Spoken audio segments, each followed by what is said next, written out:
Inúndame, Señor, con tu espíritu. Inúndame, Señor, con tu espíritu. Y déjame sentir el fuego de tu amor aquí en mi corazón, Señor. Y déjame sentir el fuego de tu amor aquí en mi corazón, Señor. Lectura del Santo Evangelio según San Mateo. En aquel tiempo, cuando Jesús vio a la muchedumbre, subió al monte y se sentó. Entonces se le acercaron sus discípulos. Enseguida comenzó a enseñarle, hablándole así: dichosos los pobres de espíritu, porque de ellos es el reino de los cielos. Dichosos los que lloran, porque serán consolados. Dichosos los sufridos, porque heredarán la tierra. Dichosos los que tienen hambre y sed de justicia, porque serán saciados. Dichosos los misericordiosos, porque obtendrán misericordia. Dichosos los limpios de corazón, porque verán a Dios. Dichosos los que trabajan por la paz, porque se les llamará hijo de Dios. Dichosos los perseguidos por causa de la justicia, porque ellos serán beneficiados con el cielo. Dichosos serán ustedes cuando lo injurien, lo persigan y digan cosas falsas de ustedes por causa mía. Alégrense, salten de contento, porque su premio será grande en los cielos. Palabra del Señor.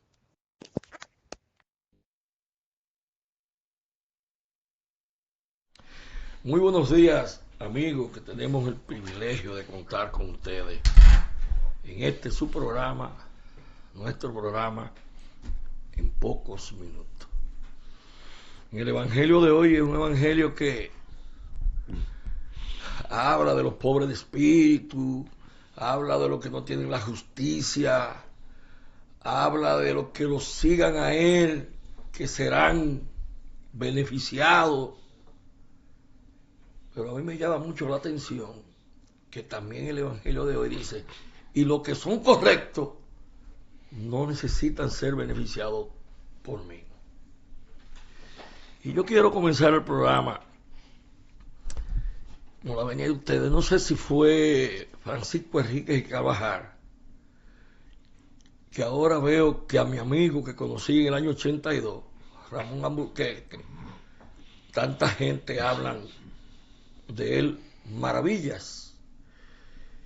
Y me viene a la mente cuando él dijo: oh América, que solamente reconoce tus grandes hombres cuando ya son tus grandes muertos. Así ha pasado con Ramón. Ahora me alegra, pero me hubiese gustado que se lo reconocieran en vida. Y hay una anécdota que el mismo Ramón fue un hombre que lo más grande de él fue toda esa cirugía que lo hicieron, cómo fue su niñez, cómo vivió Ramón, que debió haber sido un hombre en ocasiones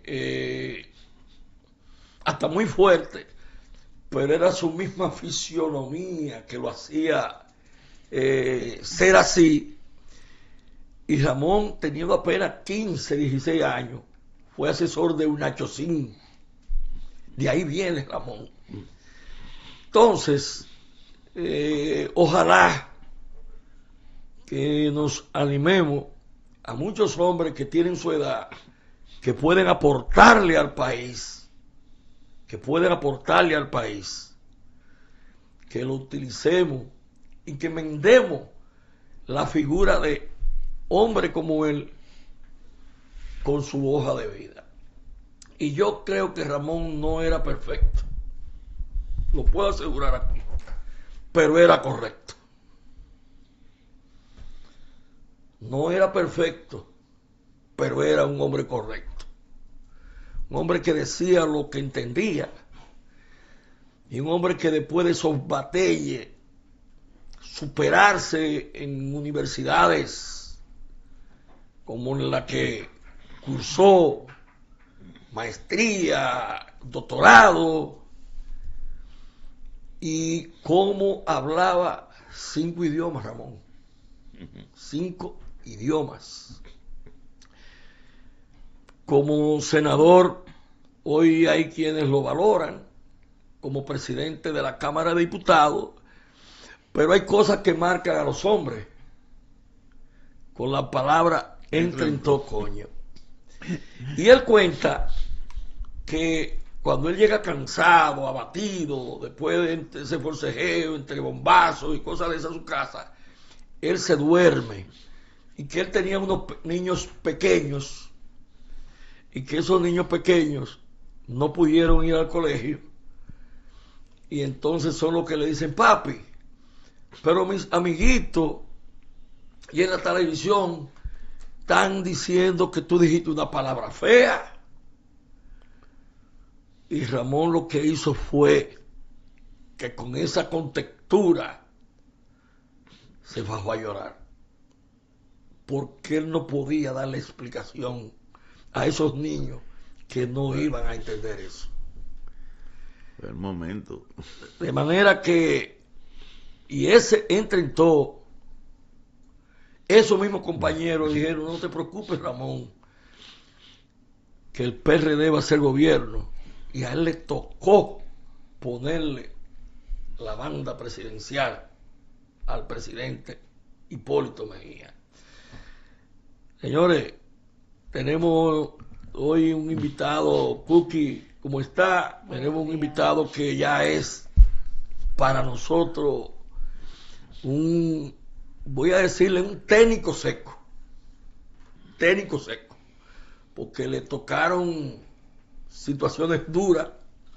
Él se la pasó el país desperdiciándolo, trabajando para el Banco Mundial, trabajando en Costa Rica, trabajando, preparándose. Y entonces cuando le tocó aquí, le tocó un hilo muy duro de roer, pero parece que él, por esa forma que tiene de ser y que ustedes conocen, columnista, pero con unas condiciones muy, podía ser parcial, pero son más técnicas que parcial. Cookie, buen día. Muy buenos días, aquí somos familia. ¿Viste cómo empezamos el programa sin este protocolo que acostumbramos a hacer? Así que muy bienvenido a ustedes. Gracias por compartir con nosotros hoy domingo en vivo, como siempre, y siempre agradecemos a esta planta televisora y a los chicos que nos acompañan un día como hoy. Yo antes de entrar con nuestro queridísimo invitado, no acostumbro esto porque yo he pasado por pérdidas familiares y a veces suenan las palabras muy vacías. Ay, te acompaño en tus sentimientos, qué dolor, no. Pero sí lo puedo decir porque yo tuve la pérdida de mi mamá, de mi papá y del papá de mi hijo, personas que quiero muchísimo. Entonces quiero sí expresar, sintiéndolo ciertamente, mi más sincero deseo por la pérdida de su esposa, que estas personas nunca se van y no hay palabras para expresarlo. Yo sé que seguirá con usted, porque a raíz de todo este tiempo no le estuvo detrás, le estuvo al lado. Y lidiar con personas del medio, con economistas, con políticos, no es fácil. Así es que sé que el recuerdo quedará con ella. Aquellas personas que estuvieron en su entorno, estuve chequeando cuando murió, vi quién era. A veces las personas deben morir para no darse cuenta en sí quién era, porque nosotros estamos acostumbrados mucho al escándalo. Si es uso el buen dominicano, una loca vieja, todo el mundo supiera, viste, fulano. Así que así rápidamente fue una mujer que debemos de copiar de ella. Tuvo un historial tremendo, bioanalista, fue directora del laboratorio clínico del Banco de Sangre, presidenta de la Asociación Dominicana del Laboratorio Clínico, Consejo Nacional para la Niñez, el CONANI. Si usted se da cuenta, estuve viendo que donde estuvo fue para ayudar. Fue para entregarse, no vi ahí cargo que fuera de decir tengo tal presupuesto, y eso significa el gran ser humano y extraordinario que fue, pero que seguirá siendo en el sentimiento de todas las personas que la conocieron. Pues yo me quedo mirándola a ella ahí cuando venía Ramón, cuando venía Lois, yo me quedo con ese pensamiento de verla ahí, que nunca quiso venir a la cámara, pero te estoy viendo, y donde esté, yo sé que el Señor te tiene un lugar privilegiado, porque tuve el privilegio, valga la redundancia, de darle un buen abrazo y de sentirme muy contento, así que yo prefiero seguirla viendo ahí. Entonces entramos en materia. ¿A quién tenemos hoy? Tenemos, bueno, ¿quién no conoce a Lois Malcoon? Alguien dice, ¿y yo debo conocerlo? Pues sí, y el que no lo conoce, entonces aquí se lo presentamos. Y lo importante es que usted nos va a ayudar a entender, a aquellos profanos, un poquitito, de lo que está pasando con la economía dominicana y cómo nos afecta hoy en el día todo esto que está pasando. Nos pondrá en contexto porque hay algunas cosas que nosotros como profanos entendemos que debe de ser así, o culpamos a la política, nos olvidamos de que hay un sistema económico global. Así que tendré algunas preguntas que yo, como esos ciudadanos que nos están viendo, sé que tendrán respuesta a muchas cosas, porque soy del común ciudadano de a pie, que sufre las consecuencias de todo lo que está pasando, de la corrupción, de la economía, de lo que pasa en Estados Unidos, de las guerras, de la inflación, de los empresarios agiotistas, y hay muchas incógnitas que estoy segura que se van a despejar en el día de hoy. Bienvenido. Gracias. Bien, Martín, ¿con qué mire, yo quiero empezar, yo me pongo muy, mire, y me llamó mucho la atención el pordiosero, las aventuras de un falsificador. Mire para acá qué sugerente ese título. Y yo le pregunté al señor Malcoon que si me puedo crear en mi idea a qué se refiere el libro. Entonces usted lo va a leer, yo así le di una ojeada rapidito, sin desperdicio, porque es un lenguaje llano, ¿viste? Sí, no rebuscado. Entonces yo los invito, está escrito por José Luis Malcoon y les voy a mostrar, aquí está, bueno, me lo dedicó, así que para mí es un gran honor. Es un gran honor de verdad que me lo dedique. Además, usted sabe que lo voy a decir. El señor Malcoon me dedicó el libro. Así es que muchas gracias. Pero a mí, que es una novela, pero hágase usted la convicción de la novela. Y en el prólogo, qué cosa esta, señores. De la indigencia a la riqueza. Cualquier parecido, pura coincidencia. De la indigencia, y no vamos a entrar en muchos detalles porque aquí no conocemos todo, a la riqueza. Esos restaurantes que tú ves ahora. Las torres. No, y entonces, dame el vino, el más caro.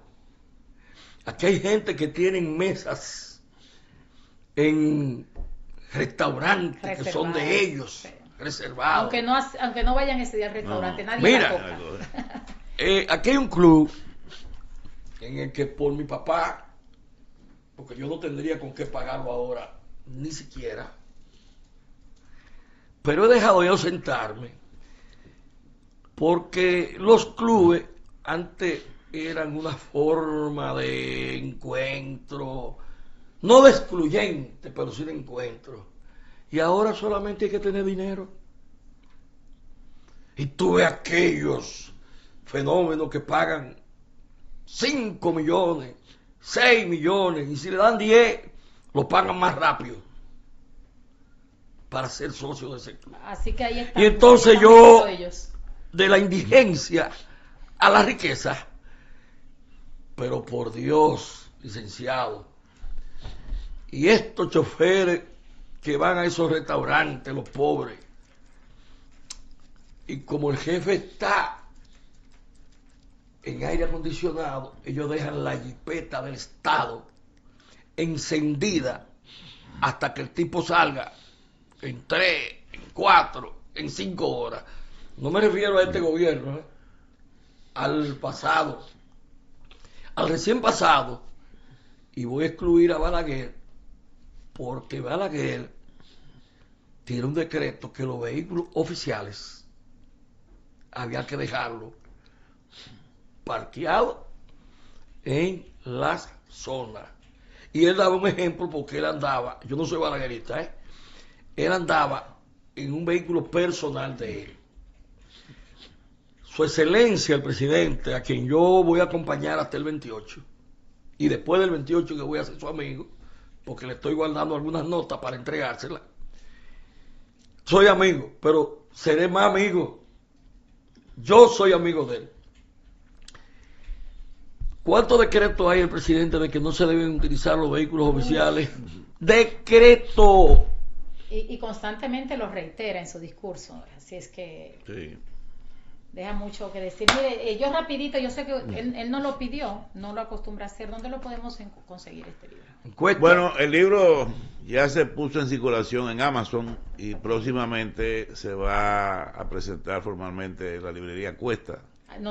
Me invitan. Y ahí puede, sí, y ahí se va a distribuir. Puede ser que comience a vender antes, porque yo, con la muerte de mi esposa, tuve que posponer la presentación, que era en diciembre, pero ya el libro está circulando, ¿no? Y posiblemente comience a venderse en la librería. Y cuando tenga ánimo ya, que pasen una semana a finales de febrero. ¿Por cuánto anda ¿el qué? el libro en la librería? Bueno, va a estar en 800 pesos el precio. Un precio... Pero el que quiera, somos privilegiados, todavía no está en circulación, pero el que esté interesado, llame al señor Martín, puede llamar sí, nos puede llamar a nosotros, vamos a poner un teléfono, porque lo vamos a tener en la Lincoln con 27 de febrero en la red de abogados católicos. Okay. Nosotros vamos también a comprar para darle a algunos de nuestros jóvenes, porque yo quería salir ya, yo coordino la red. Okay. Y voy a tener 72 años ahora el 27, pero el nuncio me dice que hasta los 75, digo, pero yo no soy cura. Licenciado, entramos en materia. Vamos arriba. Vamos, lo que más llama la atención, antes se hablaba de crecimiento económico, finalmente los números tuvieron que transparentarse y se ve que no crecimos tanto como se había dicho anteriormente. ¿Cuál es la realidad? ¿Crecimos? ¿Estamos decreciendo? ¿Y cuál es la verdad que hay detrás de la economía en ese sentido? Mira, en realidad las cifras que ha ofrecido el Banco Central a través de su historia son bastante precisas. Hay muchos bancos, por ejemplo, que en Estados Unidos que dan una cifra de desempleo 4.2 y después de 2 meses dice corrección, no son 4.2, son 4.3. Corrigen la cifra, porque a veces vienen informaciones nuevas. Entonces aquí normalmente las cifras son las cifras. El año pasado crecimos bajo. Crecimos a un 2.1%. ¿A cómo acostumbrábamos a crecer? ¿Cuál era la proyección? Originalmente era 4%. Originalmente. Después bajó a 3.5. Después bajó a 3. Y ya en septiembre por ahí, como la economía se veía que no avanzaba demasiado, se bajó a 2.5, pero no se llegó. Llegamos a 2.1. Ese fue el crecimiento del 2025. Es un crecimiento 50% menor al potencial de la economía, que es 4.5%. ¿Qué factores influyeron? Vamos a entrar eso en materia ahora.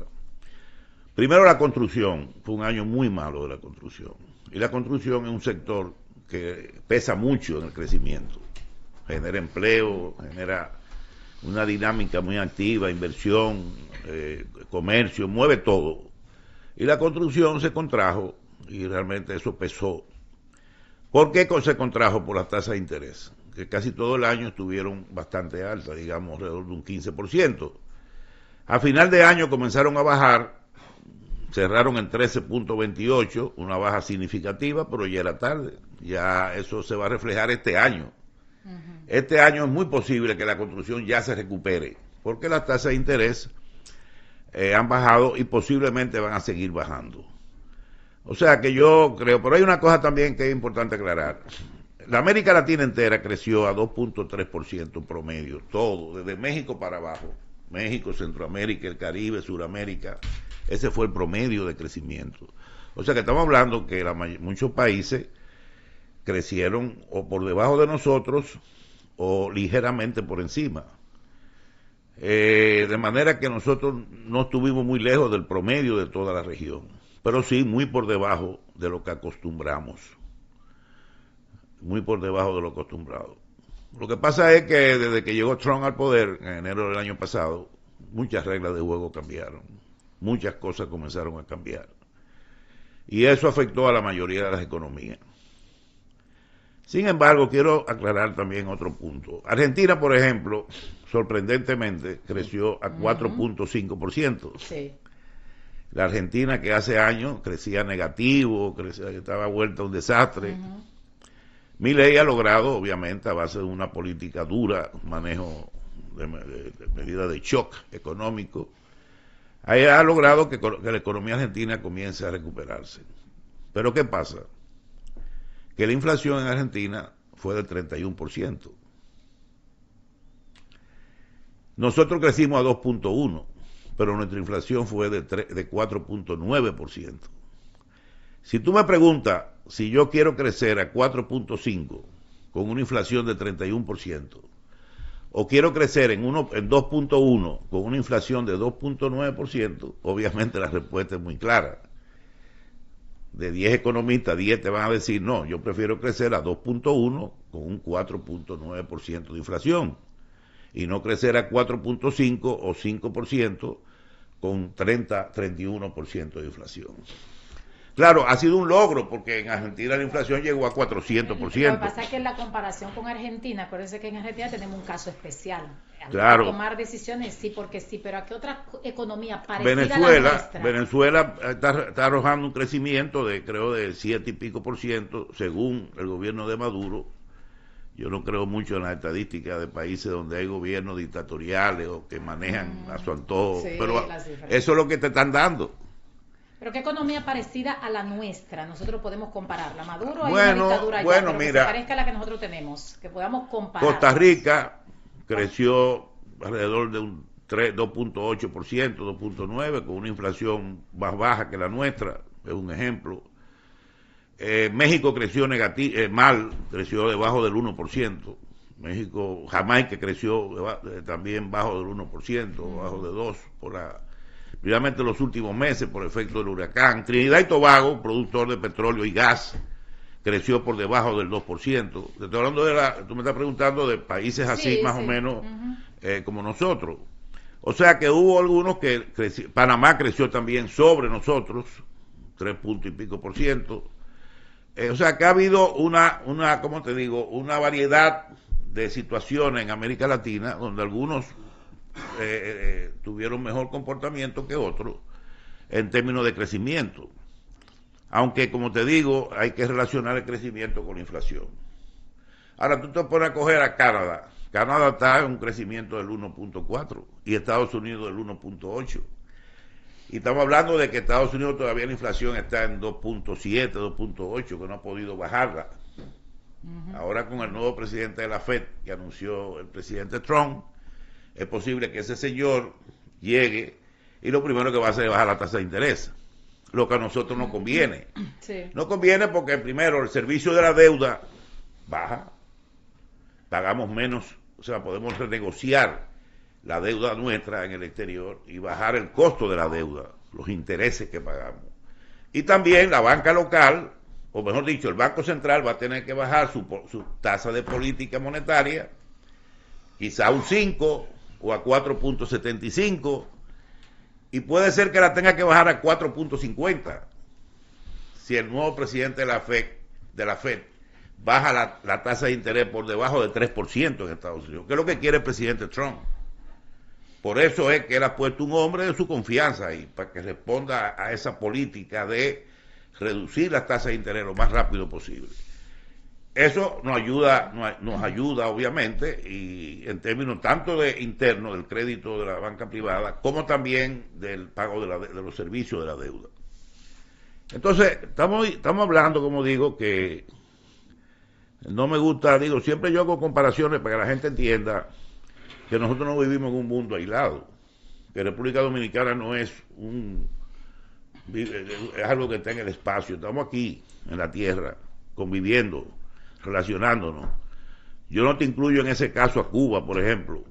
Una situación de Cuba, no te voy a incluir. Mira, estamos arriba de Cuba, yo no lo menciono a Cuba, porque es una situación muy particular.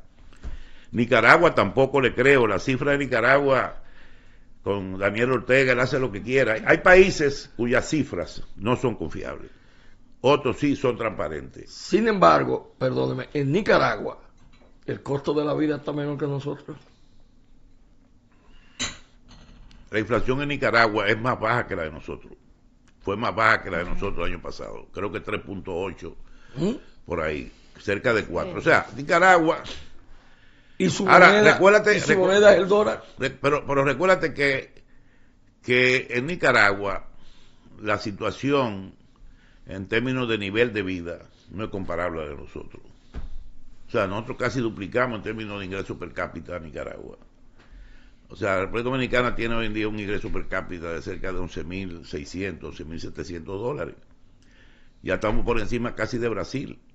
Nosotros estamos en una posición donde hay una población con una gran demanda, ¿no?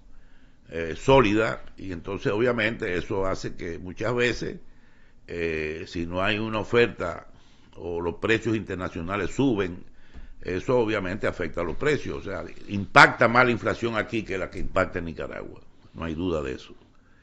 Entonces, en Nicaragua en ese sentido no es comparable a la República Dominicana. Vamos a decir, Costa Rica sí puede ser comparable, o Panamá, pero hay países que, como te digo, yo no confío mucho en los datos que ofrecen, personalmente. Licenciado, este criterio que usted ha expuesto acá, es lo mismo que diría cualquier otro economista, porque algunos dicen, bueno, está defendiendo al gobierno, bueno, es porque... No, números, no, le estoy diciendo, le digo que yo voy a hablar como el que nos está viendo. Claro, son números fríos, son números que están números ahí. Fríos, yo lo he dicho claro. La técnico, economía creció muy por debajo de su potencial. Exacto. Fue un crecimiento bajo de 2.1%. No fue que decrecimos, no, crecimos por debajo de las expectativas. Lo que quiero aclarar es que nosotros no estamos aislados, somos parte de un conjunto, y ese conjunto es América Latina, Latinoamérica, el Caribe, Centroamérica, y te estoy diciendo algunas cifras de otros países para que entiendan que el problema es que ciertas medidas que se tomaron el año pasado, en términos de aranceles, por ejemplo, que impuso Trump a todos los países, Trump puso un 10% de la exportación de Estados Unidos, eso lo afectó.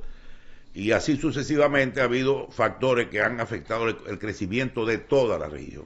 Que tiene que ver con factores externos e internos también. De cada país. En algunos países, por ejemplo, climáticos, porque mira Cuba. A Cuba, el mismo Melissa que afectó a Jamaica golpeó muy duro a la parte, digamos, este de Cuba, ¿no? La cruzó y destruyó mucha agricultura, mucho afectó. Entonces hay factores climáticos que también, inundaciones que ocurrieron en varios países, en fin. Pero no estamos muy diferentes. En términos generales, la región de Latinoamérica y el Caribe tuvo un mal comportamiento. Según CEPAL, fue uno de los continentes, comparado con África y Asia, crecimos menos. Mire, Ok. nosotros tenemos que el 70% de los trabajadores están por debajo del consumo de la canasta familiar. 70% de los trabajadores no tienen para los números que da el Banco Central. ¿Cuánto tiene el Banco Central? ¿Cuánto es el ingreso que dice el Banco Central que tienen los trabajadores? No, el ingreso per cápita del país, no es un Bueno, promedio entre el Producto Interno Bruto y la población. Ajá. Te da un 11.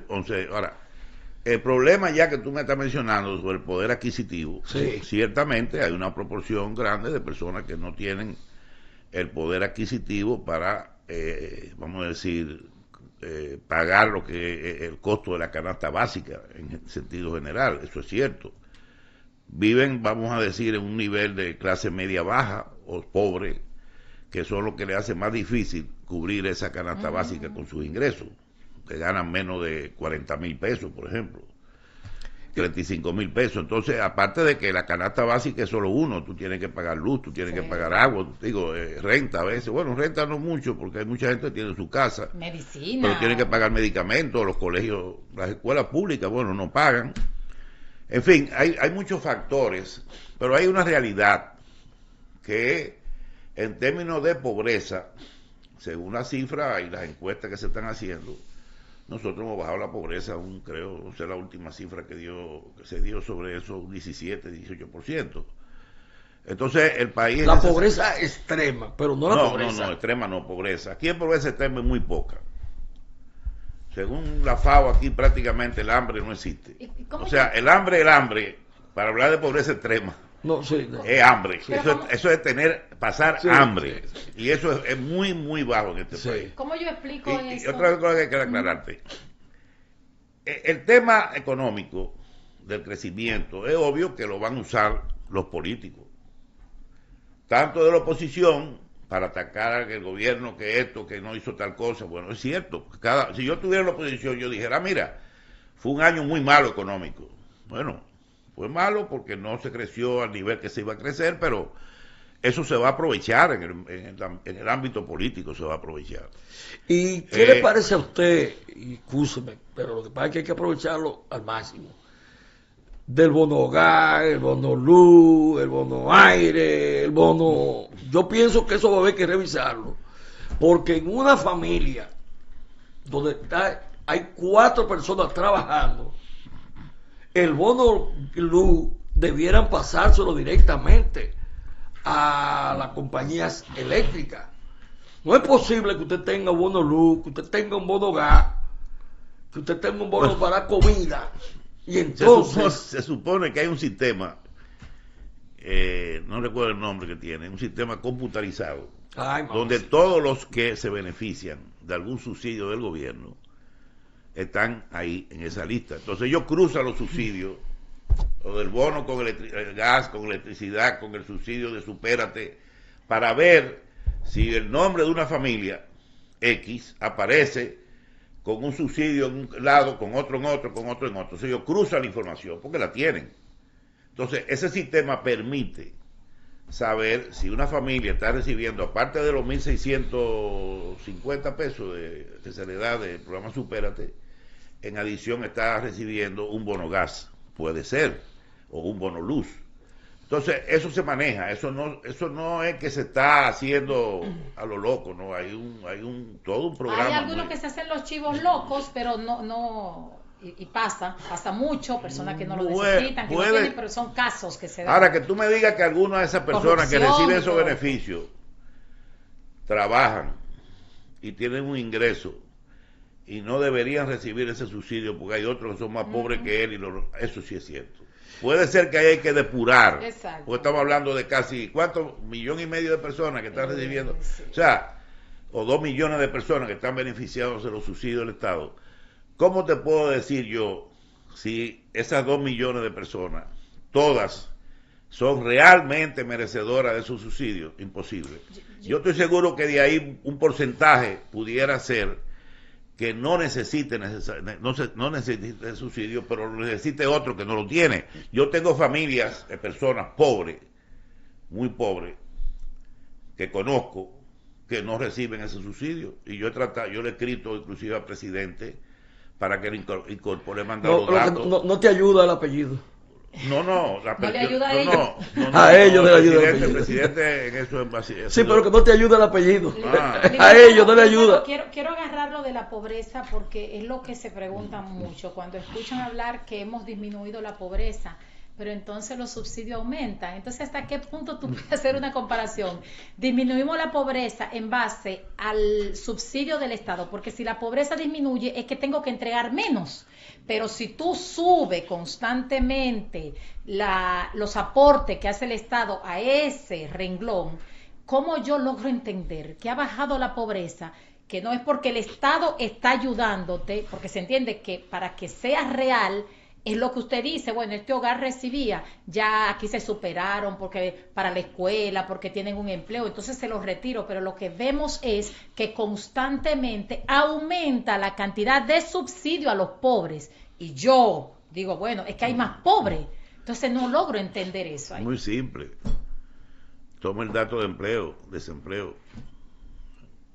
El desempleo te dice que hemos ido bajando el desempleo, ahora mismo está el desempleo abierto en un 5 o 5.5%. O sea, y suben más los pobres con todo el país, no, baja la pobreza. Pero es que hay más subsidio para está bien, hay subsidio, siempre lo va a haber. Pero si hay un millón y después dicen que le dimos a 1,5 millones, entonces no logro entender. Si subimos los subsidios, ¿es porque hay más pobres y más personas a quien ayudar? No, es porque suben los precios. No, porque se suben no es porque sea más pobre. ¿Y por qué suben los precios? Por ejemplo, ahora mismo yo entiendo, si tú me dices a mí, bueno, el subsidio que todo el gobierno de 1.500, de 1.600 y pico de pesos, yo ahora mismo pensaría que debería subirse 200 pesos más. ¿Por qué? Como ajusta a la inflación. Porque la inflación sube los precios, sube la comida, sube todo. Entonces el gobierno tiene que sacrificar más dinero para mantener el mismo subsidio, en términos, el mismo poder adquisitivo del dinero que da como subsidio. Pero la realidad es que yo creo que al pobre hay que ayudarlo. Yo sé que los subsidios puede ser que tú me digas, mira, que los subsidios más que ayudan, desayudan, porque ponen a la gente, la ponen que no quieren trabajar o que no quieren. No es así. Ninguna familia vive con 1.600 pesos. Ninguna familia vive con bono gas, bono luz y con lo que le dan mensualmente en efectivo. Nadie. Tiene que trabajar. No, claro. Tiene que tirarse a la calle. Yo sé que usted no es bebedor. ¿Cuánto cuestan 3 cervezas Jumbo? O 4. Que en la semana se beben 8 o 6 y no pagan la luz. Y no pagan el agua. Bueno, aquí en 800 hogares no pagan luz. Tú sabes, y 800 hasta cierto punto, 800.000 hogares no pagan luz. Entonces, hasta cierto punto tú me dirás, bueno, es otro subsidio. Y ahora lo pagas tú y lo pago yo. Sí, bastante costoso. Hasta cierto punto es algo cruzado, porque la facturación de los que sí pagan tienen, de alguna manera, un factor de incremento que en parte subsidia a las personas pobres que consumen poco o que no pagan la luz.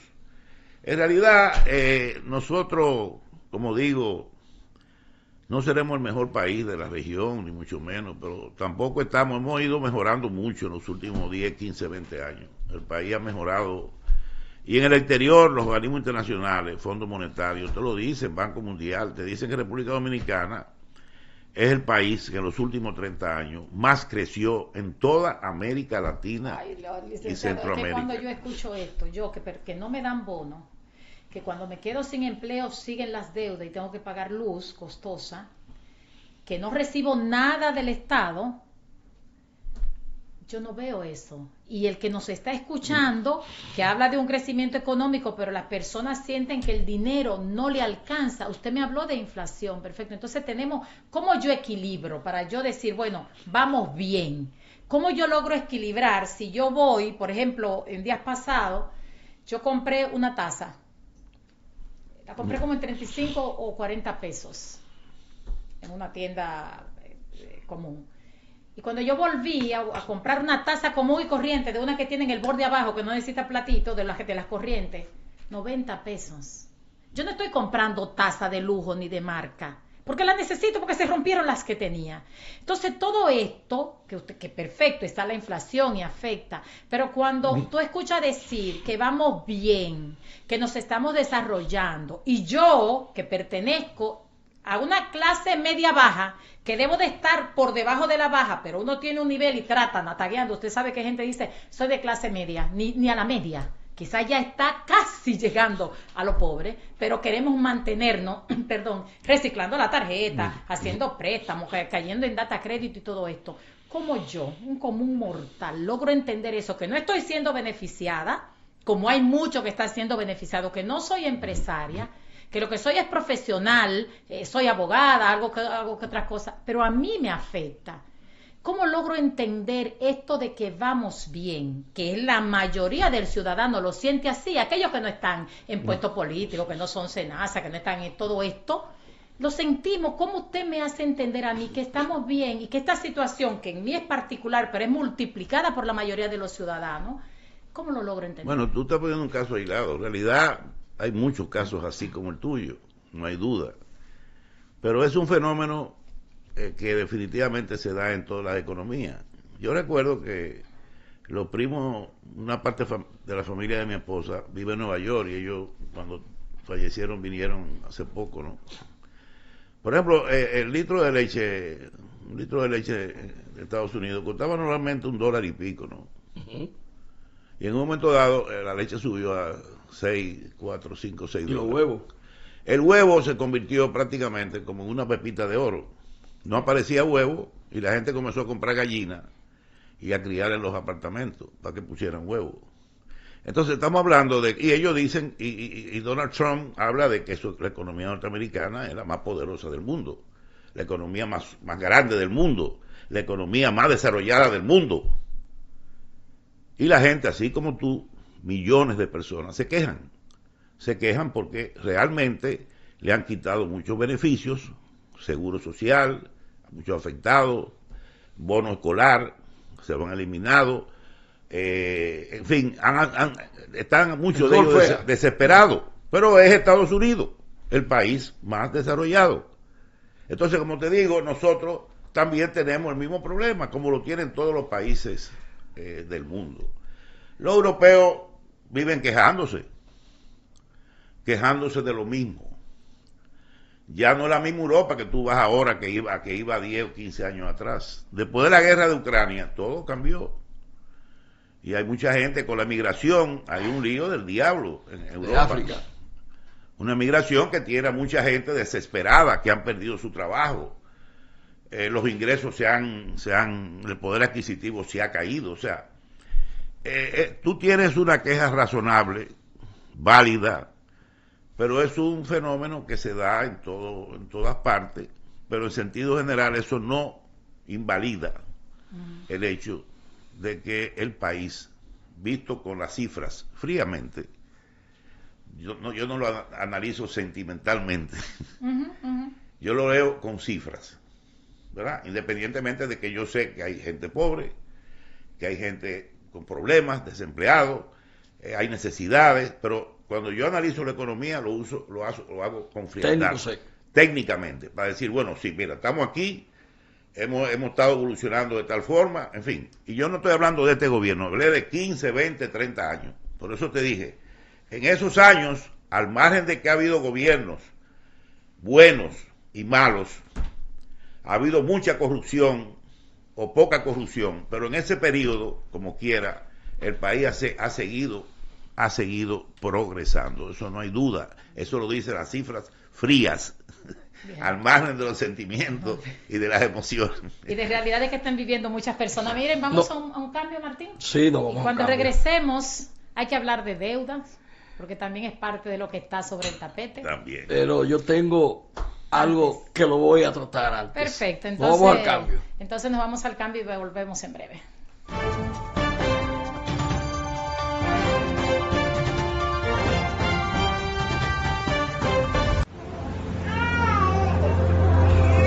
Sometimes life can be so hard, but it's all part of the journey. You may feel lost and have doubts in your soul.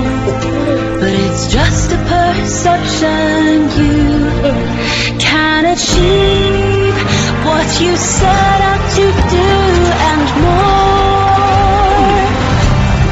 You'll have my smile to guide you on through life's great adventure.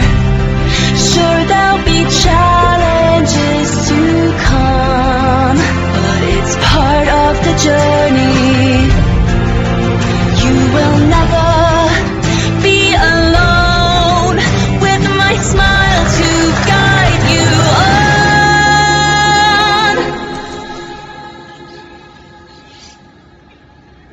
¡Mamá! You'll have my smile to guide you. Una sonrisa es todo lo que necesitamos para sentirnos seguros, humanos seguros, como tú.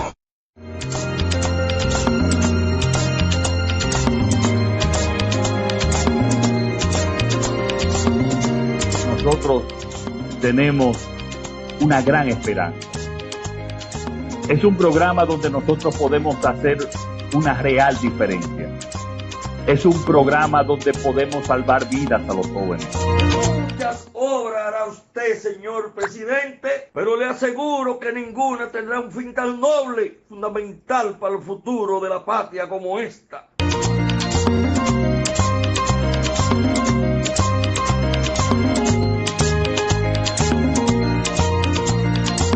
Esta va a ser la mejor inversión que pueda hacer este gobierno.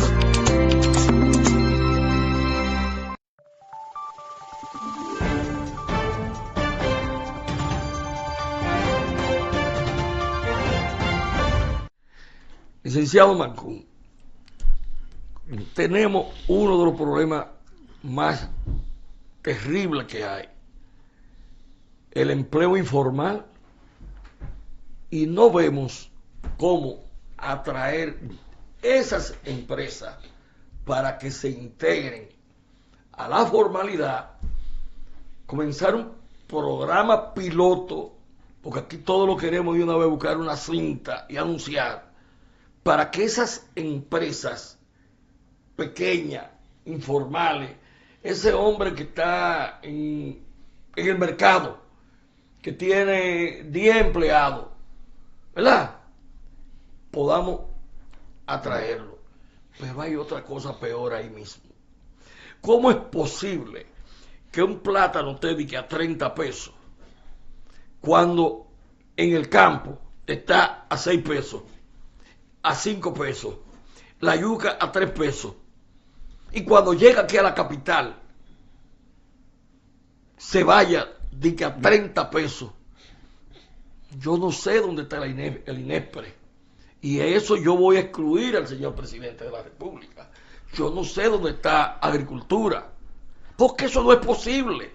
Como no es posible tampoco que, hablando de ese desarrollo económico que tenemos, aquí ahora hay más supermercados. Aquí están los supermercados grandes, casi más compitiendo con una marca de farmacia que no voy a decir cuál es, que está en todas las esquinas, y los precios no bajan en los supermercados. Sí, mira, yo tuve, compramos la familia cerca de Pimentel, una 1500 tareas de tierra. Eso hace 20 y pico años. Y la tierra era para producir plátano. Administraba uno de los hijos, ¿no? Y nosotros había una buena producción. En 1200, 1300 tareas se produce mucho plátano. Nosotros el plátano en esa época lo vendíamos en finca a 1.50, 1.25, 2 pesos. Rara vez pudimos subir el precio en finca. Cuando yo iba al supermercado aquí a comprar probablemente el mismo plátano que yo produje en la finca, yo pagaba 15 y 20 pesos. Te estoy hablando de 15, 20 años atrás, 15 años. Y obviamente es duro eso, porque si tú estás vendiendo un plátano en finca a 2 pesos, lo tienes que comprar aquí a 15, 6, 7 veces el precio más alto, 7, y a veces más alto de 15.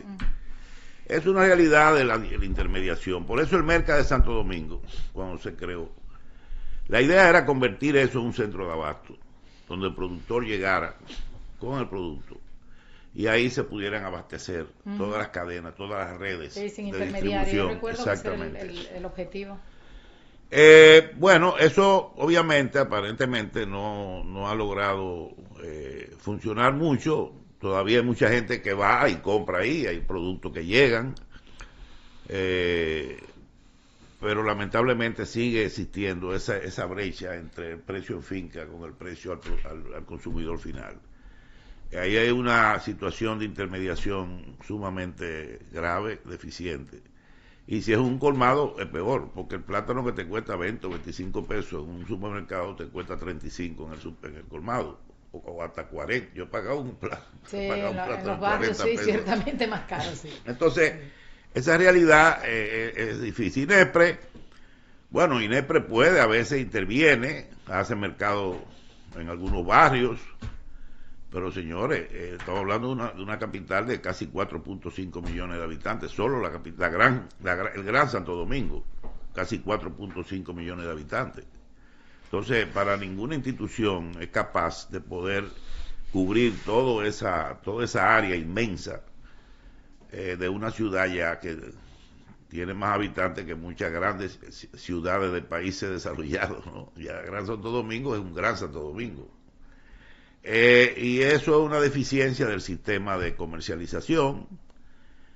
Tú no puedes tampoco, como tú dices, los colmados. Los colmados no pagan impuestos, no pagan seguridad social, son informales. Fijan el precio que le da la gana. Aún algunos productos que están más o menos fijados, que tienen un precio, a ellos no les importa, venden al precio que quieran. Con el pan, que se fijó un precio, se inventaron entonces un pan más chiquito. Sí. Entonces agrandaron otro que lo duplicaba, el precio lo subía. Sí. No estamos cumpliendo, pero con el pan era así, ahora yo ya lo así chiquito, para poder cumplir con el precio. En fin, ¿qué hacer con la informalidad? El 50 y pico % de los empleados en este país son informales. Trabajan en microempresas. Las microempresas, el 80% son informales. ¿Cómo tú formalizas eso? En la reforma fiscal que se propuso el año pasado y que el presidente retiró, se hablaba de un monotributo. ¿Ok? Un monotributo es que se le aplica a un negocio informal un impuesto global que incluya lo que es impuesto de la renta, el beneficio de los empleados, ¿no? Y algo, un valor que pueda ser pagado por el colmado, porque son gente que ganan dinero, a la forma como venden tienen que ganar dinero, porque mucho venden a unos precios exorbitantes. Entonces, esa vía podría permitir, primero que ante todo, más que generar impuestos al gobierno, proteger al empleado, darle una seguridad social, que no la tiene. Y no tener seguridad social hoy en día, no tener la suerte que hay un seguro médico universal que todos pueden accesar ahora, pero ese no paga pensión. Ese empleado nunca en su vida va a cobrar una pensión trabajando en el sector informal, porque no aporta nada para la pensión. Entonces, ese tipo de cosas son serios problemas sociales que hay que resolver y que son muy complejos, porque implican, como digo, una profunda reforma fiscal. Martín, el tiempo se nos agotó. Tú me preguntas si hay condiciones ahora, yo te digo no. Mira, pero definitivamente. Antes que se agote el tiempo, pero yo quiero que usted volverá por acá, porque se nos quedó el tema del endeudamiento. Sí. Mira, es un tema muy conflictivo y de lo cual no entendemos mucho. Está bien. Si nos vamos al descalabro con estos endeudamientos. Cuando tú te buscaste la vuelta del Banco Central. Esto, los chicos, voy a leer, me dan rapidito, lo voy a leer rapidito. armar muchísimas cosas y oye lo que pasó ahí. Capotillo sabe agradecer las organizaciones abajo firmantes. No podemos pasar por alto el desprendimiento e intensa labor del programa de jóvenes a la integración laboral, entidad que ha ofrecido el ejemplo moral y social que estimula el particular agradecimiento de nuestro querido Capotillo. Y por tal razón apreciamos del presidente ingeniero agrónomo Hipólito Mejía y a la vicepresidente doctora Milagro Ortiz Bosch la especial atención, constancia y seguimiento a ProGil, de hecho concebido como parte de la política de superación social de la presente administración. Agradecemos muy hondamente a doña Peggy Cabral, licenciado Lois Malcún, doña Pastora Funder, licenciado Fernando, Héctor Guzmán, entre otros, por su incidencia en este hermoso proyecto en favor de la juventud. Y como se ha dicho, que nobleza obliga, apreciamos la abnegación de nuestro querido Martín Almonte, con quien compartimos diariamente las satisfacciones y preocupaciones de ProGil. Aprovechamos la oportunidad para invitar a todas las instituciones públicas y privadas, a todos los municipios en sentido general, a asimilar la filosofía y práctica del trabajo de ProGil con los fines de hacer más efectiva la grandiosa jornada de ayudar a los jóvenes descarriados de esta ciudad y del interior del país. Dios lo bendiga a todos. Listín Diario. Gracias. Hasta el próximo domingo, si Dios y ustedes así lo permiten. Vamos a terminar siempre con la herencia moral de San Juan Pablo II, cuando dijo: vamos a construir un mundo donde no haya gente tan rica que no necesite nada, ni tan pobre que lo necesite todo. La verdad que nos sentimos muy cómodos, siempre nos faltan muchos temas y esperamos estar en la puesta en circulación del libro. Tú llevarás la cámara para esa puesta en circulación. Ese programa va a ser ese domingo dedicado a la puesta en circulación del libro del pordiosero, las aventuras de un falsificador. A ustedes muchas gracias, tengan buen provecho, muchas gracias a usted por acompañarnos. Muy amable.